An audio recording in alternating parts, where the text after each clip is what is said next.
বিসমিল্লাহির রহমান রহিম। আসসালামু আলাইকুম। জেল আউটসোর্সিং এর পক্ষ থেকে আপনাদের সবাইকে আমন্ত্রণ। তো আজকের ভিডিওতে আমরা ক্যামটেশিয়া বেসিক টিউটোরিয়ালের দ্বিতীয় পর্ব নিয়ে আলোচনা করব। তো এখন আমরা দেখব যে মার্কার অপশনটা কি এবং এটা কি কাজে ব্যবহার হয়। তো দেখেন এখানে আপনি এই যে মার্কার অপশনটা হচ্ছে এখানে আছে, আপনি যদি এটাকে ক্লিক করেন তখনই মার্কার অপশনটা আসবে। তখন দেখেন এই যে আপনি এখানে ধরলে এই যে মার্কার অপশনটা আসতেছে। ধরেন আপনি হয়তো ভিডিওটা এডিট করতেছেন, এই অংশটা করে কোনো কারণে পরে করবেন, বা অনেক সময় দেখা যায় যে আমরা নির্দিষ্ট জায়গাকে কোনো কিছু মার্ক করতে চাই, তখন আমরা এই মার্কারটা ইউজ করি। তো দেখেন এই জিনিসটা আপনি যখন এখানে মার্কারে ক্লিক করবেন তখন কিন্তু মার্কারটা আসবে। আবার যদি এটাকে অফ করে দেন মার্কারটা কিন্তু আসবে না। তো আমরা এটাকে অন করলাম, এই দেখেন মার্কার এখন আসতেছে। ধরেন আমি মনে করেন এতটুকু পর্যন্ত ভিডিওটা এডিট করছি, ধরেন এখানে ক্লিক করলাম, এই টাইমলাইনে আমার একটা মার্কার হয়েছে। এটা আপনি লিখতে পারেন আপনার মতো করে, আপনি এটা একটা নাম দিতে পারেন।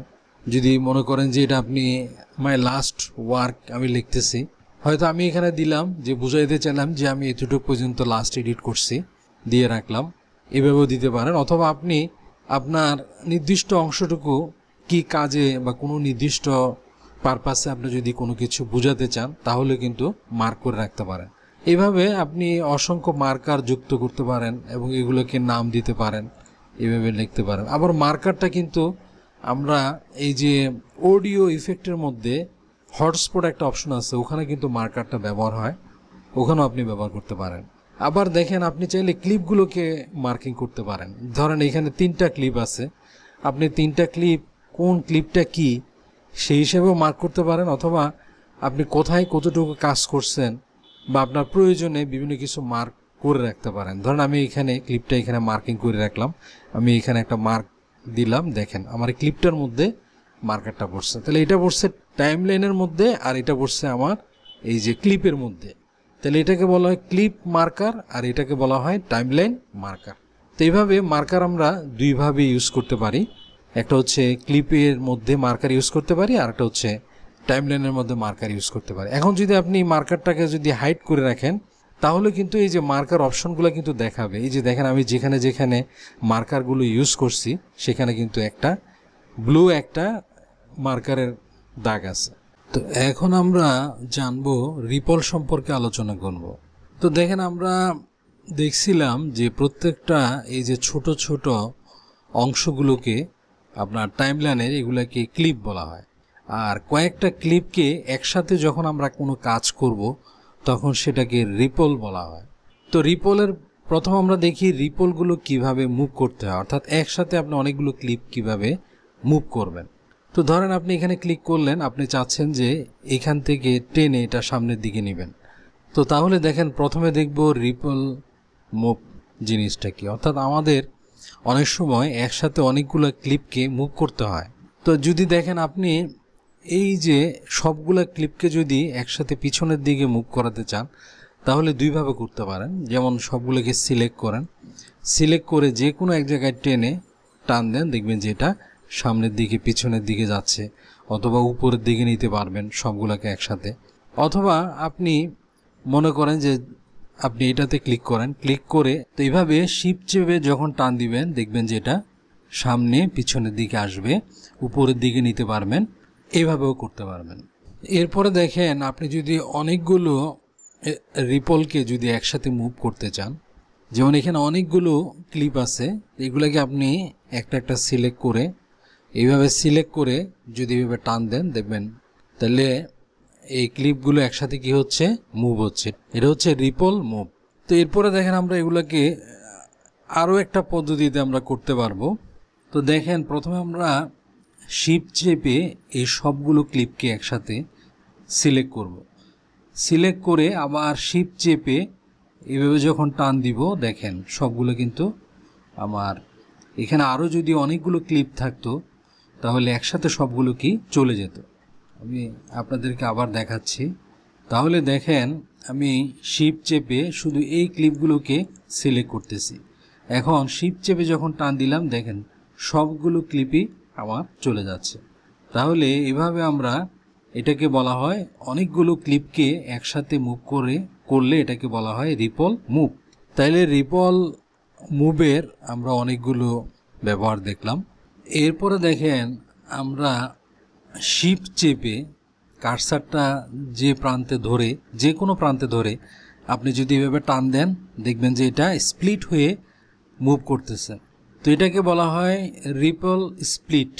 তো এরপরে আমরা দেখব রিপল ডিলেটটা কি। তো ধরেন আমরা এখানে এই ক্লিপটা সিলেক্ট করলাম, সিলেক্ট করে আমরা যদি এটাকে ডিলিট করতে চাই, এই ডিলিটে ক্লিক করলাম, এটা ডিলিট হয়ে গেল। আবার আমরা এটাকে ফিরিয়ে আনি। তো এটা আপনি আরেকটা ভাবে করতে পারেন।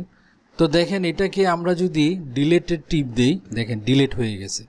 এরপরে আমরা এগুলো সিলেক্ট করে তারপরে কি করতে হবে, এইভাবে টেনে এনে এই খালি জায়গাটা ফিল আপ করতে হবে। কিন্তু আপনি চাইলে এটা আপনি অন্যভাবেও করতে পারেন। যেমন এটা আপনি সিলেক্ট করলেন, সিলেক্ট করে যদি কন্ট্রোল প্রেস করে যদি ডিলিটে টিপ দেন তাহলে দেখবেন যে এটা ডিলিট হয়ে যাবে এবং এই ক্লিপগুলো অটোমেটিক এই গ্যাপটা ফিল আপ করে দিবে। তাহলে দেখেন, তো আমি কন্ট্রোল চেপে এই ডিলিট বাটনে চাপ দিলাম। তো দেখেন আমার আর কিছু করতে হয় নাই, ওইটা ডিলিট হয়ে গেছে এবং এই ক্লিপগুলো আপনার অটোমেটিক গ্যাপটা ফিল আপ করে ফেলছে। তো আপনি কন্ট্রোল চেপে আপনি ডিলিট বাটনে দিলেও হবে, ব্যাক স্পেস বাটনে চাপ দিলেও হবে, একই কাজ হবে। তো এটা হচ্ছে ডিলিট রিপলের কাজ। তো এটাকে বলে ডিলিট রিপল। তো এখন আমরা দেখব রিপল ট্রিম কিভাবে করা যায়। তো দেখেন এখানে আমরা এই সামনের অংশটাকে, মানে যে অংশটা সিলেক্ট করলাম সেই অংশটাকে চাচ্ছি। তো এই অংশটা চাচ্ছি ডিলিট হয়ে যাবে এবং পিছনের ক্লিপগুলো অটোমেটিক এসে এই জায়গাটা স্থানটা পূরণ করবে। তো এর জন্য দেখেন আপনাকে কন্ট্রোল চেপে ডিলিট অথবা ব্যাক স্পেস চাপ দিলেই আপনি দেখেন, আমি ডিলিটে চাপ দিলাম, দেখেন আমার যে অংশটা সিলেক্ট করছি সেই অংশটা ডিলিট হয়ে পিছনের সবগুলো ক্লিপস কিন্তু সামনে চলে আসছে। আবার আপনি যদি দেখেন এখান থেকে পিছনের কিছু অংশ সিলেক্ট করেন, সিলেক্ট করে আবার যদি আপনি কন্ট্রোল ব্যাক স্পেস চাপ দেন, দেখেন যতটুকু সিলেক্ট করছি ততটুকু ডিলিট হয়ে গেছে এবং পিছনের ক্লিপগুলো সামনে চলে আসছে। তো এটা হচ্ছে রিপল ট্রিম। তো এখন আমরা যে বিষয়টি নিয়ে আলোচনা করব সেটা হচ্ছে এক্সটেন্ড ফ্রেম। তো দেখেন অনেক সময় আমাদের বিভিন্ন ফ্রেমকে এক্সটেন্ড করতে হয়। তো আমরা অনেক সময় আমাদের ভিডিওর নির্দিষ্ট কোনো একটা ফ্রেমকে আমরা বৃদ্ধি করতে চাই। অনেক সময় আমরা দেখা যায় যে আমরা এই যে আমরা অ্যানোটেশনটা নিলাম, এই অ্যানোটেশনটাকেও আমরা বৃদ্ধি করতে চাই, বা কোনো ইমেজ বা কোনো কিছু আমরা যখন বৃদ্ধি করতে চাই তখন আমরা এই এক্সটেন্ড ফ্রেম অপশনটা ব্যবহার করে থাকি। তো এটা সাধারণত ভিডিওর ক্ষেত্রেই বেশি ব্যবহার করা হয়। যেমন আমি দেখাচ্ছি, ধরেন আমি এই অংশটা, এই যে আমার ভিডিওটা আস্তে আস্তে এই অংশটা আসলো, তো আমি চাচ্ছি যে এই অংশটা আমি আরেকটু বৃদ্ধি করব, অর্থাৎ এখানে আমার আরও কিছু অডিও আমি অ্যাড করব, বা আমি এখানে আরও কিছু কথা আমি এখানে সংযুক্ত করব। তো আমার এই স্ক্রিনটা আমি চাচ্ছি যে আরেকটু এক্সটেনশন করার জন্য, এটা হচ্ছে ফ্রেম এক্সটেন্ড। তো আপনি যে কোনো, যেমন আমি এই ক্লিপটার যে কোনো অংশই কিন্তু আমি এক্সটেন্ড করতে পারবো। তো যেখানে আমি আমার কার্সারটা ধরবো সেই ফ্রেমটাই কি হবে, এক্সটেনশন হবে। যেমন দেখেন আমি যদি এই অংশটা, যেমন এই ফ্রেমটা ধরলাম, তাহলে এই ফ্রেমটা আমার কি হবে, এক্সটেনশন হবে। তো এখানে কি করতে হবে, আমি ধরেন এটাকে আপনি বৃদ্ধি করতে পারেন, কয়েকভাবে বৃদ্ধি করতে পারেন। তো দেখেন আমি এই অংশটা বৃদ্ধি করব, তো আমি এখান থেকে চাচ্ছি যে এই অংশটা এতটুকু পর্যন্ত ফিল হোক, বা আমি এটাকে আরেকটু ছোট করে দিচ্ছি, চাচ্ছি যে এই অংশটা পর্যন্ত ফিল হোক। তো এখানে আমরা রাইট বাটন ক্লিক করব, ক্লিক করে এক্সটেন্ড ফ্রেম আছে। তো আমরা চাচ্ছি যে এই ফ্রেমটা এতটুকু পর্যন্ত আনার জন্য। তো মনে করেন আমি একটা সংখ্যা বেশি লিখব, 50 লিখলাম, তখন আমাকে সাজেস্ট করবে যে 48.87। তো আমি এখানে লিখব 48.87 লিখে যখন ওকেতে ক্লিক করব তখন দেখেন এটা পুরোপুরি হয়ে যাবে। তাহলে দেখেন আমি যে অংশটাতে আমার ফ্রেমটা ছিল, দেখেন এই পুরোটা অংশ কিন্তু ওই ফ্রেমটা দিয়ে কিন্তু এক্সটেনশন হয়েছে। আমি যদি আবার ব্যাক করি, ধরেন আমি এখান থেকে একটা ফ্রেম নিয়েছিলাম, তো আমি চাচ্ছি যে এই ফ্রেমটা নিব, এই যে সামনের এই ফ্রেমটা আমি এক্সটেনশন করব। তো আমি এখানে ক্লিক করে আমি এটাকে রাইট বাটন ক্লিক করব, দেখেন এক্সটেনশন ফ্রেম আসতেছে। তো আমি এইখানে একটা যে কোনো বড় সংখ্যা নিব, ধরেন আমি 50 দিলাম, আমাকে সাজেস্ট করলো 47.87।